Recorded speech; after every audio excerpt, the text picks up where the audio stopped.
Hello, welcome to my latest blog.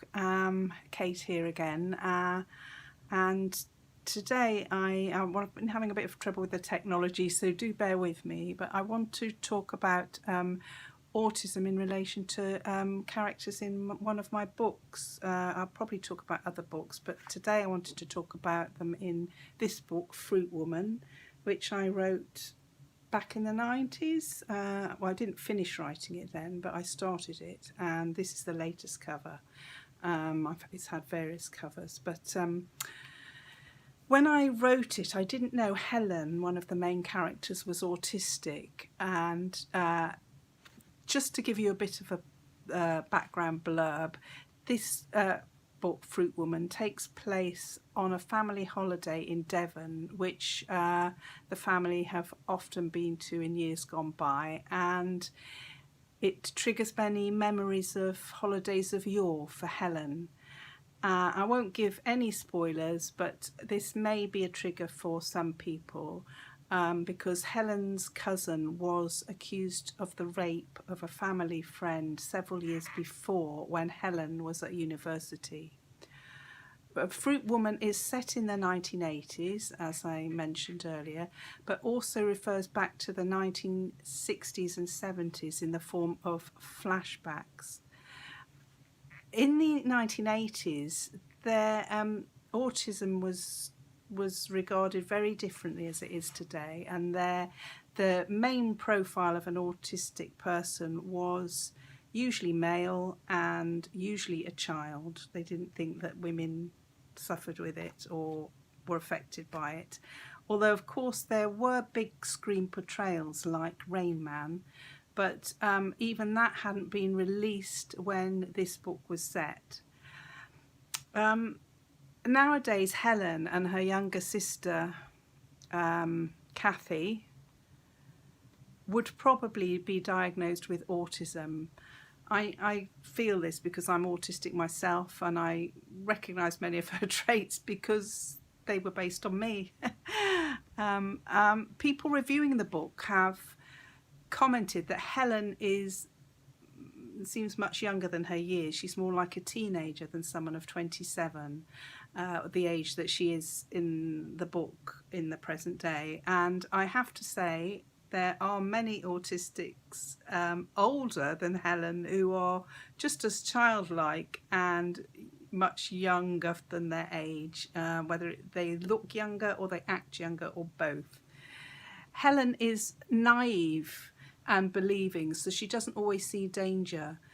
And at their old holiday haunt, where they're on holiday, Myrtle Cottages, Helen's best friend Bella accuses her of being deliberately obtuse and unable to believe that Helen could be so clueless. But Helen tends to take people at face value. She's ultra sensitive and feels things more intensely than many of her contemporaries.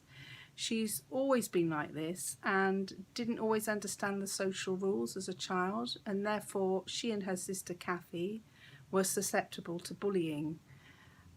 We see a lot of her childhood, and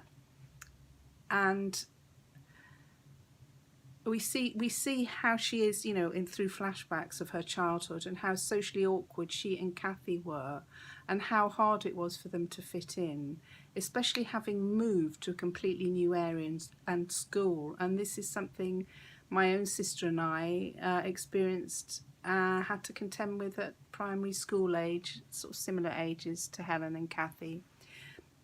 Helen probably has ADHD too, which often coexists with autism. She finds it hard to concentrate on the world around her, and she's always lived in a bit of a fantasy world with her sister Cathy, and makes reference to this throughout the book. This has been a way of coping with the pressing demands of the real world. And here's a quote from the book. "Oh yes, Cathy, I'll dream if you dream. Remember the bird's egg which cracked open and released the feathered cat, all staggering and sticky and ugly to begin with. But didn't he become a beautiful creature, that great winged cat, with his stunning smoky plumage? It was all animals in those days, born from the walls of the glass night. They were they knew we were different, Cathy, didn't they? But were we different because we were alone, or alone because we were different? So Helen also alludes to the way Cathy asks deep questions as soon as she walks into a room, rather than doing small talk.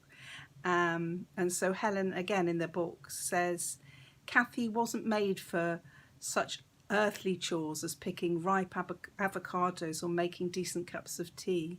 Dear Cathy, who can't function in the commercial world. Lost the quote now.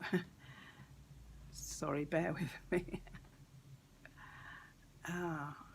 Technology, who'd have it? Sorry. Dear Cathy, who can't function in the commercial world at all, but thrives on a bit of voluntary work and the odd WEA class. WEA, by the way, for those who don't remember it or know it, stands for Workers' Educational Association, and it's basically adult education. And Cathy always loved chess. Chess features in the book, and particularly as a child, and failed to pick up cues from other children.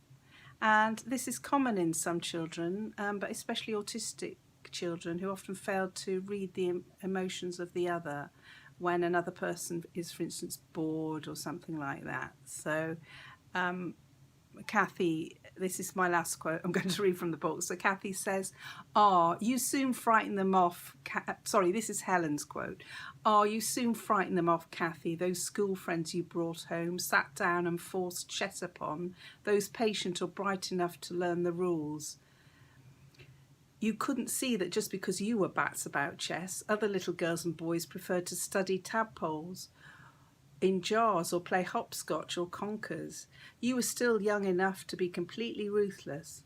Perhaps one or two of the children might have been a trifle more interested if you conceded a few moves or let them think they'd nearly won once or twice, just to boost their confidence, but instead you thrashed them, each and every one.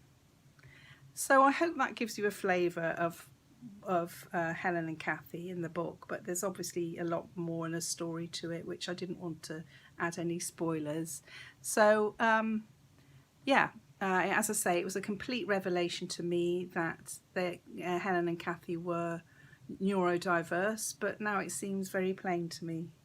So that's all for now. Thank you very much for listening and watching. Bye.